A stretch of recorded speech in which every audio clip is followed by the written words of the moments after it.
My Gavan and Melanine, and well met indeed. I am Arachir Galadurathan, and welcome back to Age of Empires 2 Definitive Edition, as I bring you another one of the Order of the Swan's Grand Diplomacy Games. We're playing on a map called Slime. I don't understand the reference, but apparently it's something that the young youths of today are into. It's some sort of emoji or something like that. I can't really remember, but it's meant to be in the shape of that emoji or whatever.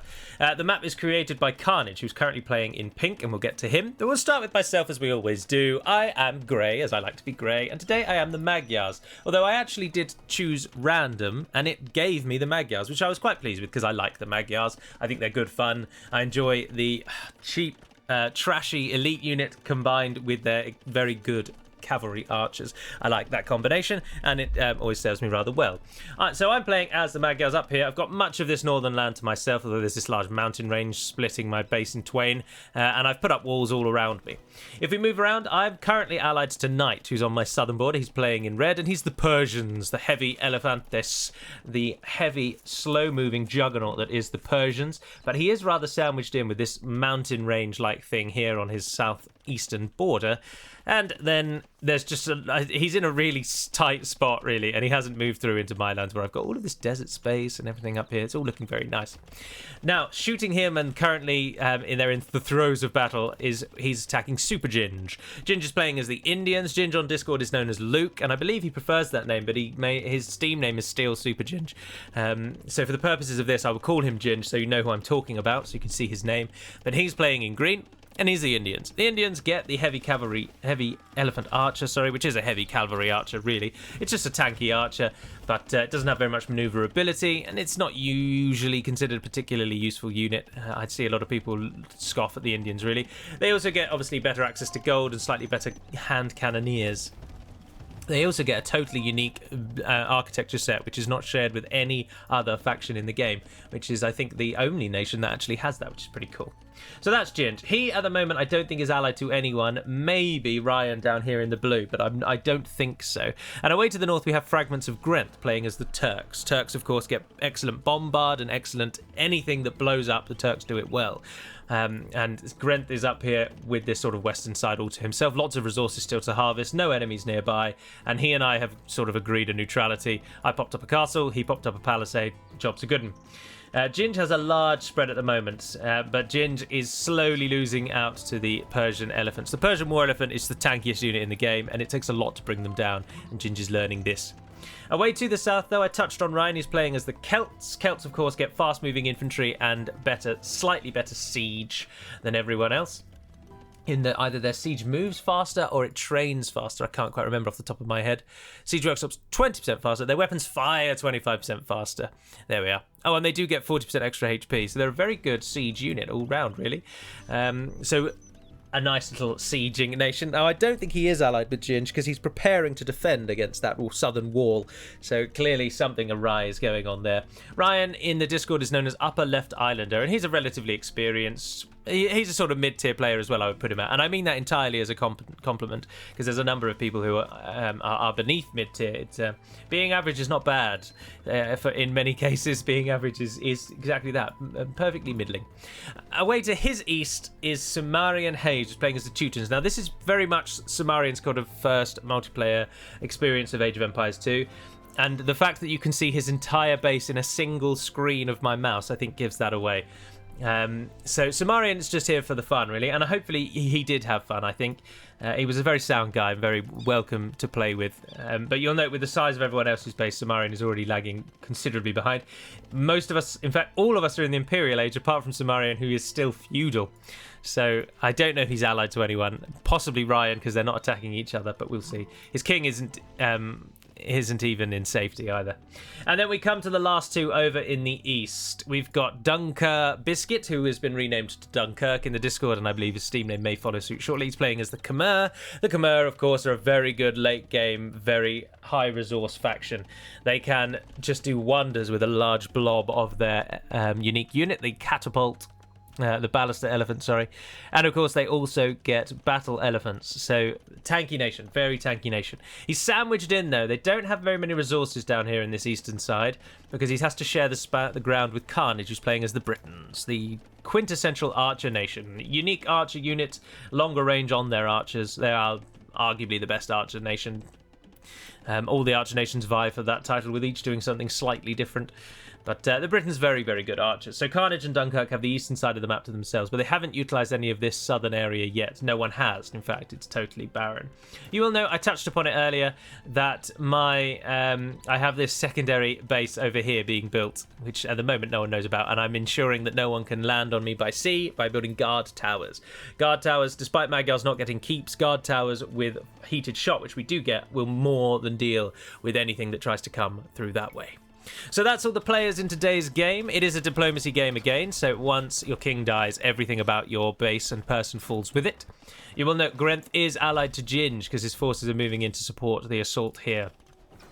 Ginge's king is currently in that town centre. And that's kind of the extent of Ginger's base, actually. It's all very front heavy. All of his military is on this eastern side, so if he loses that eastern edge, he hasn't got a full-back military position. Knight's king is away in that town centre up there. My king is currently in my town centre. But as we will see, many things change as the battle moves and shifts and swaps and moves about. But Knight proving dominance with his war elephants, absolutely scouring through the Indian eastern side, crushing the small Janissary complement that had come to support the Indians. But then a relatively good counter, I suppose. Camels get a bonus against the elephants. Or do they, actually? I mean, they shouldn't, should they? They should only get a bonus against horses. But I think in practice, this is another where game takes precedence over truth, and camels get a bonus against... Elephants are considered cavalry, and camels get a bonus against cavalry. I've never been sure. That's something I don't know, actually, off the top of my head. I'm thinking now. Do camels counter elephants as well as cav? I would assume they do. But in any event, war elephants, if you're going to try and counter war elephants, you need a lot of anything you're going to use to do that. But you will note that Ginge is now the town centre that houses his king is falling, and his king has just deposited out into the field. Ginge hasn't noticed, and the elephants mop him up. And just like that, Ginge is defeated, which came as a great surprise to us all, I have to say. At that point, I don't even have a military unit yet. I've got some buildings being built. I was planning on attacking Ginge from this side to help my ally, who is Knight, but in the end didn't need to.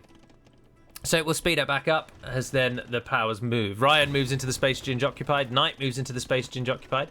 Knight moves his king into the more central town centre. And my army then prepares over here on the east. It's at this point that I realise it's probably going to be a good idea to not have my king be up here, because no one knows I've escaped to that western island. So a grand parade is made. We send out the petards to get sight range on anything out in the field. I tell Grenth that I have no interest in attacking him. I'm just moving my king on parade, and if he could please pull back, I won't cross the river. And he agrees, so his Janissaries run away, and my hussars clear the field for the grand and pompous entry of our king, and he struts across the battlefield as a grand conqueror, and we run him all the way through using the Magyars as a guide, and we get our king across to the western side, where he then finds safety in this area which we have defended quite nicely. So the king flees. It is at this time that Carnage and Dunkirk then prepare for their wars with the rest of the world. They wish to come and start making a name for themselves. Cimmerian has now actually made it to the castle age, and I believe has finally put his king inside his castle. So he's got that secured. But Carnage brings up his longbows to support the Khmer Ballister elephants, and the lines get drawn up. Knight's base is besieged, the elephants make short work of the walls, the trebuchets do the same, and then they flood into Knight's eastern base. At this point, I start readying my troops on this side. Knight starts fleeing his villagers away, knowing he's going to need to move out. Knight's been busy fighting Ryan on that southern front. Ryan's just been testing and teasing, but doesn't have any other military, so Knight can easily move across as his eastern base is torn down. The elephants just plundering through. It is that then Knight makes a crucial mistake in that he forgot that it was a regicide, much in the same way that Ginge did. You'll note he even remembers to run away all of his villagers, but forgets that his king is in the town centre, and you can already see where this is going, can you not? The town centre swiftly falls, the longbowmen pop up, and the king jumps out and is instantly killed. So I've lost my ally. I then decide that something drastic needs to be done, and I turn to Grenth and say, Grenth, are you about? Do you fancy being allies? Grenth agrees. So now the Grand Northern Alliance takes on the Southern Front, with Ryan and Sumerian acting as an unknown quantity. Dunkirk moves up and brings down my meagre defence, but I lure him in as best I can. The Hussars move in to try and block him down. The game lags heavily at this point, and unfortunately the recording repeats the lag. That many battle elephants in that space, all the damage being calculated, it's one of the few times the game really does start to lag out a bit. We managed to kill a few elephants, but we pay dearly for it. All of my army falls. I've got Trebs just firing into the mix. Anything that can damage those damned elephants. They're going to ruin my lovely little university display, which is just so disappointing to me. I like my base to have a sort of pleasing view. I've got military down here. There's some archery ranges, and I've got a few castles. I've got some siege there, and I've got some barracks and archery ranges in the north, but that's about it, really. I've got this little island over here that I'm also ecoing, and all of my food eco is in ships. Every single ounce of food I've gathered in this game came from the Navy. So, Grenth moves his forces in. Janissaries attacking on the western side, but unfortunately, of course, Janissaries are not a counter to Ballister elephants because of how easily elephants kill lots of things in quick succession. I bring in some siege, which is the best hope I can do to counter the elephants, but of course I'm Magyars, I only get onager, and I don't get anything special about my siege.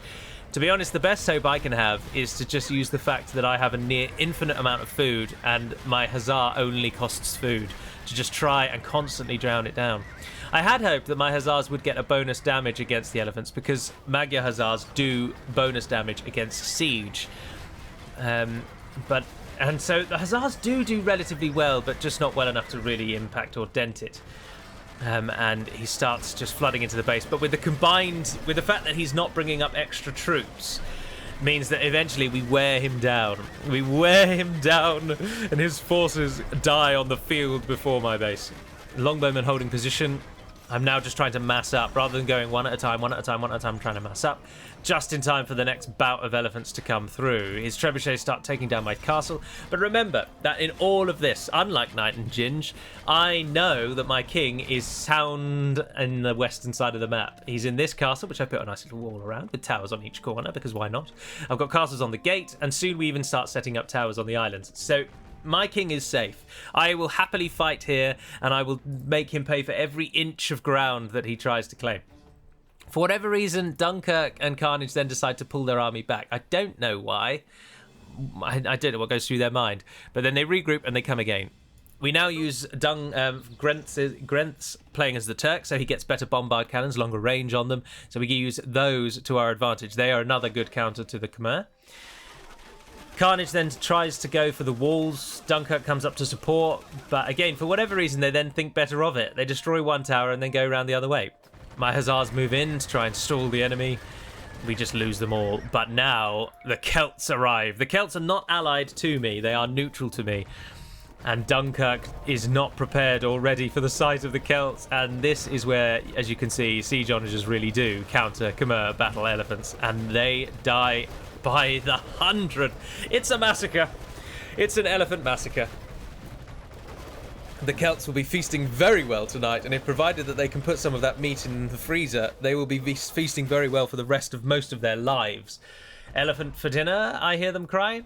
I then move into support because, of course, the Britons outrange the onagers.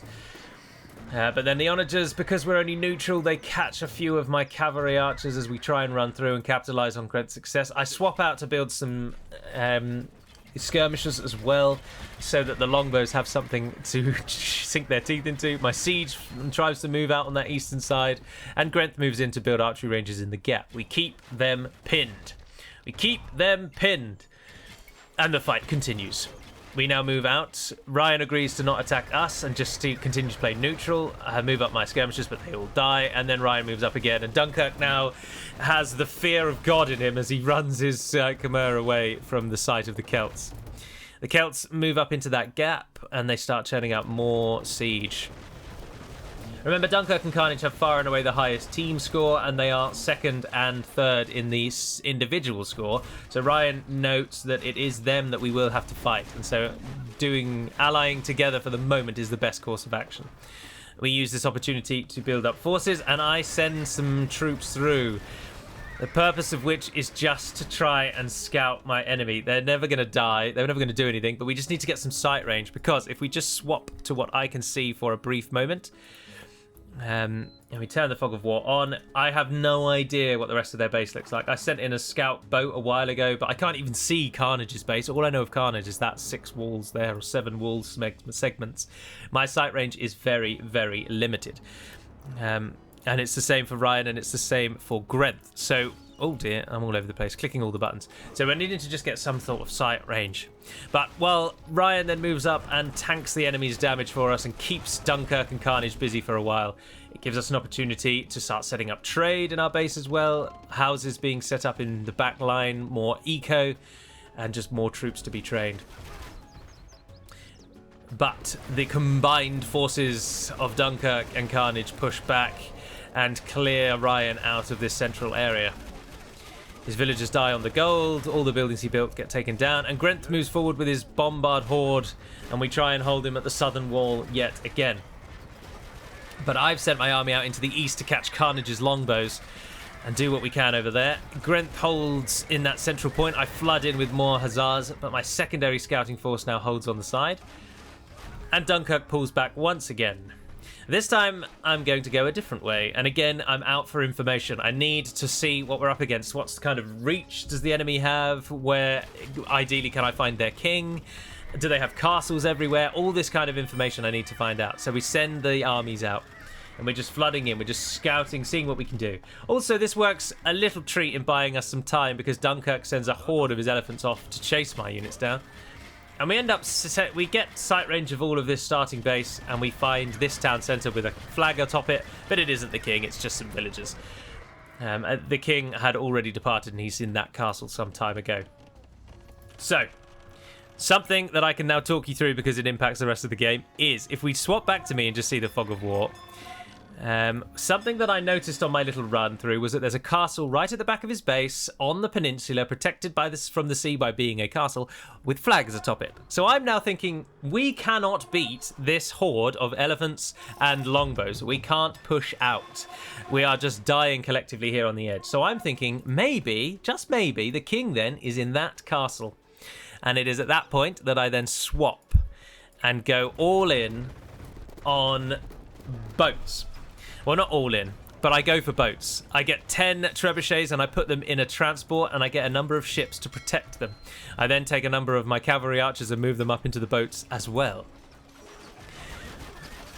My army then floods out to attack Carnage on that side, just trying to keep them at bay. I desperately don't want them to see or get any inkling of what I am doing. So the army prepares. We get onagers back in the centre again, more cavalry archers, more Magyar hussars to defend Grenth's bombard cannons. We've got Ryan defending our southern border now, but Carnage and Dunkirk are coming from the eastern side. Carnage has started putting halberdiers in front of his longbows to buy himself time, soak up the enemy damage. But the transport ships are ready. We've got 20 cavalry archers and we've got 10 trebuchets. The rest of the army pulls back. Carnage brings up his trebuchets to start sieging us out from the eastern side as our army moves south. Now, at this point, we are still not allied to Ryan, and so we get a little too close to him, and it causes him to just put us in our place. The hussars charge out and do what they can against the trebs. I'm not sure we even kill a single one.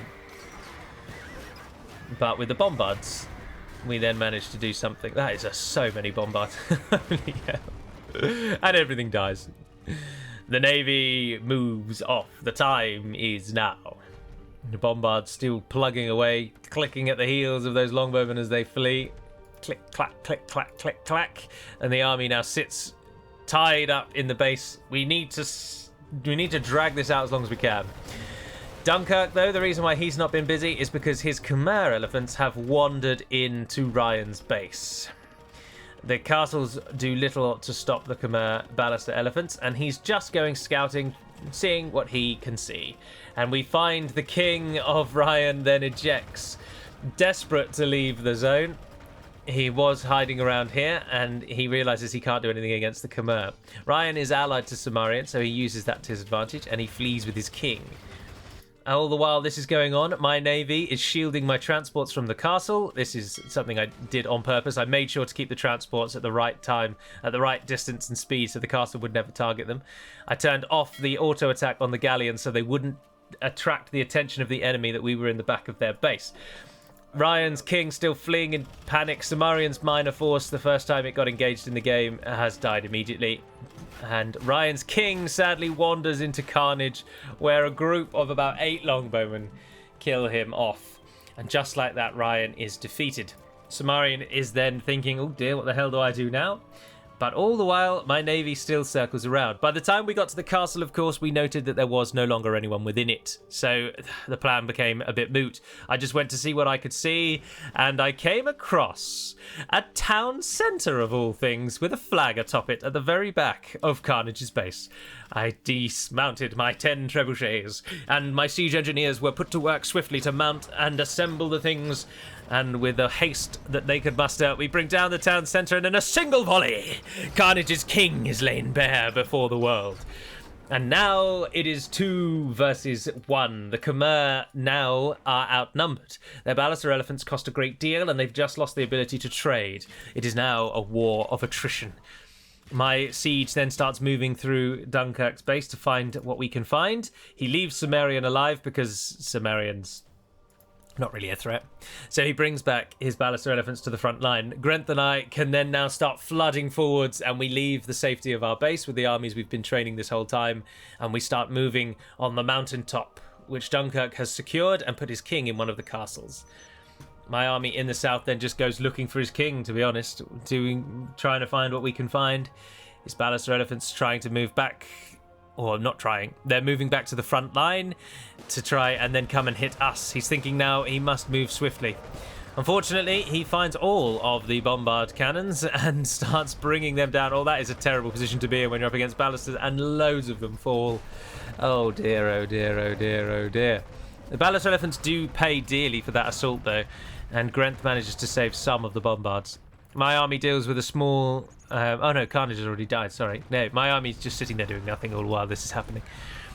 And the bombards move on. It's because at the moment my attention is very much fixed on raiding the back of his base, desperate to find any hope that I can find a king down there. He starts putting Khmer in the centre, and he's bunkering down for a long siege, something that might last a wee while. He's preparing to hold us off on that mountaintop. The battle elephants move back into the range of my force, and even though they are only onagers, they are still a force to be feared. We take out a number of the Khmer, we spring the trap, the Khmer move back to deal with the onagers, but ballisters are a great many things, but good against onagers they are not. And we lose a single one, taking down that last elephant column. So, my attention is returned to my meagre force at the back here. There's no military buildings in the east of Dunkirk's base. In fact, he has no buildings aside from castles. He has not trained a single unit that is not a ballister elephant. I mentioned at the beginning that they get good war elephants as well, or battle elephants, sorry, and that we should be prepared for those, but he doesn't even bother building a stable. So... oh, he's got one over there, sorry. So there's no threat from the melee elephants. It is all ballisters. And then I'm afraid to say, something that obviously I knew was going to happen, that you all didn't, that the game crashed, but Dunkirk and Sumerian were willing to accept it as their loss, and that we didn't revive it. And at that point, Galu Dirathan and fragments of Grenth take the victory. Gloriously, I might add, with a wonderful little King Snipe on Carnage. The reason it felt so good to King Snipe Carnage was because he created the map. And so it's always nice when you kill the person that created the map, because of course they have intimate knowledge of every single feature of the map. So they always come into these games with a bonus, with a benefit, with a strength that the rest of us don't have. And speaking of strength that the rest of us don't have, and at the end there, Dunkirk finally found, because the game ended, my defensive line to my king. I had bunkered down in the west so heavily. I made sure that no one would be able to raid snipe my own king. I put in a number of towers as early warning systems. I've got castles on the bank there. I've got towers all along the shore, so if anyone tries to sail toward me, they would be stopped. I had a castle on the northern bound, and the king, of course, was in that castle, and he had been since Ginge died all the long time ago. The part of the reason why Dunkirk was willing to admit that he had lost was A, because he was outnumbered 2-1, he no longer had trade, and we had our troops already knocking on his doors, but also because he realised he was never going to be able to king snipe me to then maybe even it out. He could king snipe Grenth. Grenth's king is in the castle over there, but he had a very long way to get to Grenth, and Grenth could just continually run away as well, and could even have run away into my sacred ground. That sounds like a euphemism, but I assure you it's not. But that concludes this one. Let's have a look at the statistics. We start with the score. I had the highest, but taking me away, we've got 28 and 28. Cardiff and Dunkirk very, very close together there. In terms of military, the Cimmerian lost the least units, but again, that's because he had the smallest army overall. Knight's army was only 19 at its peak. Holy hell. He really was killed off early. But Knight was in a really unfortunate position. He was sandwiched between two people. He completely forgot it was regicide, which didn't work in his favour. And the area that he settled just turned out to be an awful position, really. And you just can't do, you just never know. That's the thing with Diplo. You don't know the map beforehand, so you don't know if you're settling in a gold mine or if you're settling in a burnt forest. You just have no idea. So Knight was caught down by that. Dunkirk killed the most with 715, though, as you might expect with that horde of battle elephants. I only killed 370. Very little damage. My strength and our ability to win there came purely from the king's snipe. Otherwise, we would lose. We would have lost. My king running away to that island was a defense measure against sniping, but it wasn't a measure against longevity. If they had taken out my main base, I appreciate and realise I would have died. King sniping was my only hope against the death ball of Khmer battle elephants and longbows. I collected more resources than anyone else, though, which did help me, obviously, a great deal. But Grenth got the most trade, beating me by 200. 204 more than me. I always like it when it's close like that. I think it's cool. A little bit of tribute sent between Knight and Ginge. Ginge sent resources to Knight for some reason. I don't really know why. Technologically speaking, Dunkirk's getting to the feudal and castle before anyone else. You'll note that he was in the castle age before I was even anywhere near feudal, and in fact was in imperial just shortly after I got to castle. But then with the Khmer, you don't need to build buildings to level up, and in diplomacy games, you start with 1,000 of every resource, so it is very viable for you to speed to castle as quickly as possible, get another town centre down, and indeed get a castle straight away, which is the method Dunkirk uses. So his base is defended sooner than the rest of us, but he pays for that in having about a 13-minute period where he's collecting very, very few resources. But, I mean, each game plays out a little differently, and it's up to each individual player to decide whether they think the rush to the castle to get another town centre earlier will pay off in the long run, or if it is better to try and get as many villagers up early as possible. Again, I didn't show you the beginning of this game, but yeah, from the stats that you can see there, Dunkirk just rushes to castle age long before really anyone else does. 13 minutes he got there in. Compare that with Cimmerian's 39, but then Cimmerian was very new. But you compare that with my 26, for example, just going hard on eco as early as possible. Societal doesn't really mean anything. Castles, Carnage and I had 16 apiece. That's because of the defences I had in the west.